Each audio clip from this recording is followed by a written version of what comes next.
Bueno, habíamos quedado en el segundo libro de Samuel, capítulo 7, y bueno, habíamos estado viendo bueno, que Dios había hablado muy claro con David.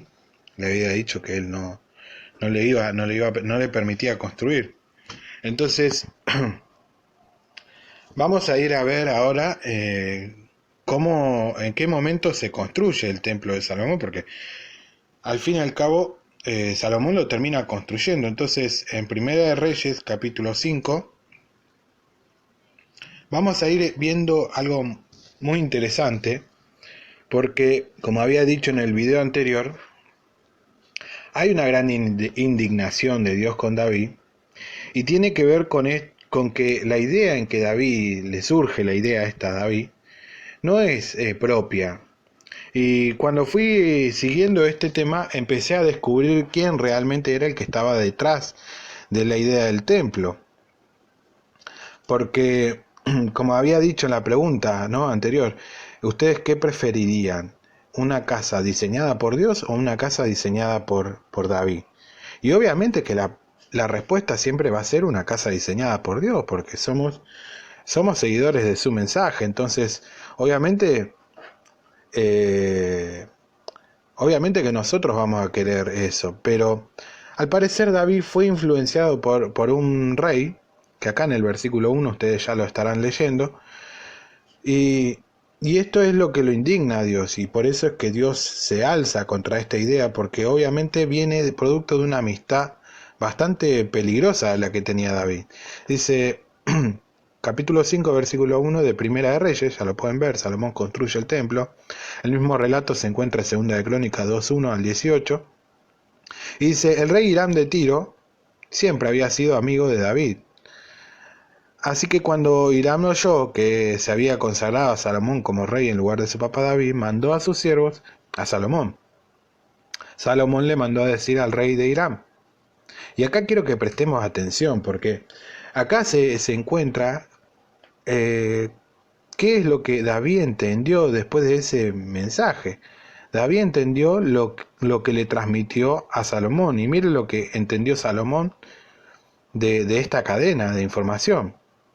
Recuerda que mi papá, el rey David, estoy en el verso 3, no pudo construir un templo en honor al Señor, su Dios, porque tuvo que pelear guerras por todos lados. Ahora, cuando nosotros vamos al pasaje anterior, nos vamos a estar fijando que en el primer versículo ya dice que Dios ya le había dado paz de todos sus enemigos. O sea que acá alguien David le transmitió mal la información a Salomón, porque no es este el motivo por el cual no pudo construir David el templo, sino porque Dios no se lo permitió. Y fíjense, dice, estaba esperando hasta que el Señor le diera victoria sobre sus enemigos. Cuando a David se le ocurre esto, si ustedes se fijan bien, Dios ya le había dado paz. Entonces acá hay una gran mentira. Entonces, cuando yo empiezo a descubrir todo esto, empiezo a ver que hay una gran... que David estaba mareado, que Salomón estaba mal informado, y que el rey de Tiro estaba haciendo una gran influencia y era gran parte de esta mala interpretación. Pero ahora, el versículo 4, el Señor, mi Dios, me ha dado paz por todos lados, no tengo ningún enemigo. Y sí, cuando David ya había dejado su reino para Salomón, ya hace rato que David ya había estado en paz y había pensado en todo esto. Eh, del templo. Entonces, mi pueblo ya no está en peligro, termina el versículo 4. Dice, a mi papá David el Señor le prometió que el hijo que fuera rey después de él construiría un templo en su honor. Así que ahora estoy planeando construir ese templo en honor al Señor mi Dios. Ahora vamos de nuevo al pasaje. Vamos de nuevo al pasaje, pero esta vez vamos a utilizar la Reina Valera y vamos a ir a ver qué es lo que realmente Dios le dijo. En el versículo 10 dice, además yo fijaré lugar a mi pueblo Israel y lo plantaré para que habite en su lugar y nunca más sea removido, ni los inicuos le aflijan más como al principio desde el día en que puse jueces sobre mi pueblo Israel. Y a ti te daré descanso de todos tus enemigos. Asimismo, el Señor te hace saber que Él te hará casa, que Él te hará casa. Ahora, digo, el Señor le hace saber que Él le iba a hacer una casa.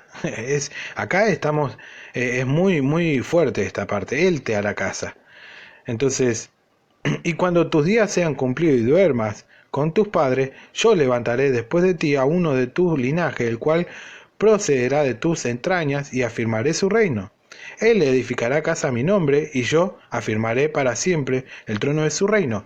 Ahora, si acá en el versículo 11 Dios le está diciendo que Él le iba a edificar casa, así termina el pasaje, y después habla de que vendrá uno de tu linaje, y Él me edificará casa. ¿Quién es el único hombre que representa a Dios en forma humana? Jesucristo. Entonces acá se está refiriendo, si primero le dice que Él le va a edificar casa y después habla de que va a venir uno de tu linaje, entonces se está refiriendo a Jesucristo, que a su vez es Dios manifestado en carne. Entonces no hay ninguna duda acá de que no se está refiriendo Dios, no se está refiriendo a Salomón, sino que se está refiriendo a Jesucristo.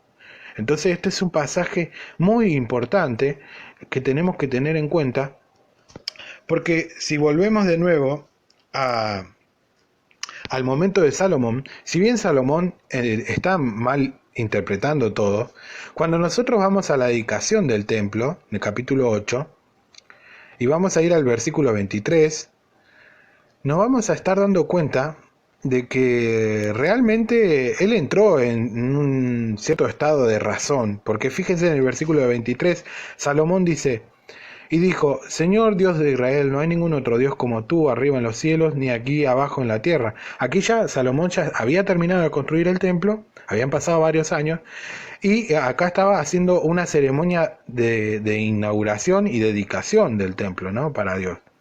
Entonces, versículo 23, dice, Señor Dios de Israel, no hay ningún otro Dios como tú, arriba en los cielos ni aquí abajo en la tierra. Tú hiciste el pacto con tu pueblo porque lo amas. Tú mantienes tu pacto y tu fiel amor con la gente que te sirve de todo corazón. Tú has cumplido lo que prometiste a tu siervo David, mi papá, demostrando así con hechos lo que dijiste en palabra. Ahora, Señor Dios de Israel, cumple la demás promesa. Fíjense la soberbia de este rey, ¿no? Demandándole que cumpla su promesa. ¿Realmente nosotros podemos demandarle a Dios que cumpla su promesa o Él las cumple cuando Él quiere? Me parece que estaban muy mal informados de a qué Dios servía, tanto David como Salomón. Y acá lo podemos ver en estos dichos. Dice, cumple las promesas que le hiciste a mi papá David. Dijiste, David, si tus hijos me obedecen cuidadosamente como lo hiciste tú, siempre habrá un descendiente tuyo en el gobierno de Israel. Ahora, Dios de Israel, te pido que cumplas la promesa que le hiciste a mi papá, tu siervo David. Ahora, acá entra el momento de lucidez de Salomón, que esto demuestra de que ni siquiera Salomón estaba seguro de lo que está haciendo y que realmente había algo que lo estaba influenciando tanto a David como a Salomón a, a creer que realmente ellos iban a hacer lo que iban a construir la casa para Dios. Pero en realidad, dice el versículo 27, ¿puede vivir Dios en la tierra? Si ni los cielos más profundos pueden contenerte. Entonces, ¿cómo será adecuado para ti este templo que he hecho construir? Sin embargo, te ruego que prestes atención a la petición y a la súplica de tu siervo. Señor mi Dios, escucha el grito de petición que hoy hago ante ti como tu siervo. Y claro, tenía que gritar porque realmente era una locura lo que estaba queriendo hacer. Y él mismo se pregunta, ¿será que Dios puede habitar si ni los cielos lo pueden contener? Y esto es porque realmente nunca fue un propósito de Dios, pero sí, Dios lo permitió. Ahora en el capítulo 9 vamos a ver qué es lo que le responde Dios. Dice, cuando Salomón terminó de construir el templo del Señor, su propio palacio y todo lo que quería, el Señor se le apareció a Salomón por segunda vez, igual que lo había hecho desde Gabaón. El Señor le dijo, he escuchado tu oración y lo que me pediste que hiciera. Tú construiste este templo y yo lo hice un lugar santo. Así que yo seré honrado aquí para siempre. Lo cuidaré y me fijaré en él. O sea, bastante condescendiente Dios, con misericordioso también Dios con este hombre Salomón. En cuanto a ti, y acá está la clave de todo esto, ¿por qué Dios cede? Porque Dios sabía algo. Dios sabía que este pueblo no iba a cumplir con unas pautas y ese templo iba a quedar caducado, o sea que iba a dejar de tener su función, para darle paso al cumplimiento de lo que Dios realmente le prometió a David, que era que iba a construir, que iba a haber un descendiente de David, el cual era Cristo el que iba a construir. Y fíjense, en cuanto a ti, si me sirve con honestidad y rectitud como David tu papá, me obedece en todo lo que te he ordenado y cumples mis leyes y decretos, entonces yo confirmaré para siempre tu dinastía en Israel, de acuerdo a la promesa que le hice a David tu papá, cuando le aseguré que siempre gobernaría un descendiente en el trono de Israel, un descendiente de él en el trono de Israel. Pero si ustedes y sus descendientes dejan de seguirme y se apartan de mí para servir y adorar a otros dioses, ya no cumplen los mandamientos y leyes que les di, yo arrancaré a Israel de la tierra que les he dado, y también arrojaré de mi vista el templo que consagré para que se dé honra a mi nombre. Israel se convertirá en objeto de burla y escarnio entre todas las naciones. Entonces, versículo 8, este templo se convertirá en un montón de ruinas, y todo el que pase quedará impresionado y dirá burlonamente, ¿por qué le hizo el Señor esto tan horrible a este país y a este templo? Y se le contestará, sucedió así porque ellos abandonaron al Señor su Dios, que sacó a sus antepasados de Egipto, y se aferraron a otros dioses y adoraron y sirvieron y los adoraron y sirvieron. Por eso el Señor hizo que les ocurriera este desastre. Entonces Dios permitió que ese templo fuera construido y puso una cláusula, lo cual esa cláusula, si Salomón la cumplía, si Salomón no violaba la cláusula que Dios le había puesto, que era no adorar a otros dioses, quizás su reino hubiera establecido para siempre. Y esto no fue así porque poco tiempo después Salomón empezó a construir templos y altares para distintos dioses en todo Israel, y por eso fue destruido ese templo, no solamente el templo de Salomón, sino el que construyó el de la reconstrucción, que lo mandó a hacer un rey pagano, y que fue el segundo templo, y después el tercer templo que también se construyó, otro rey pagano en la época de Cristo, que fue Herodes, también se destruyó. Entonces Dios no cumplió con la promesa,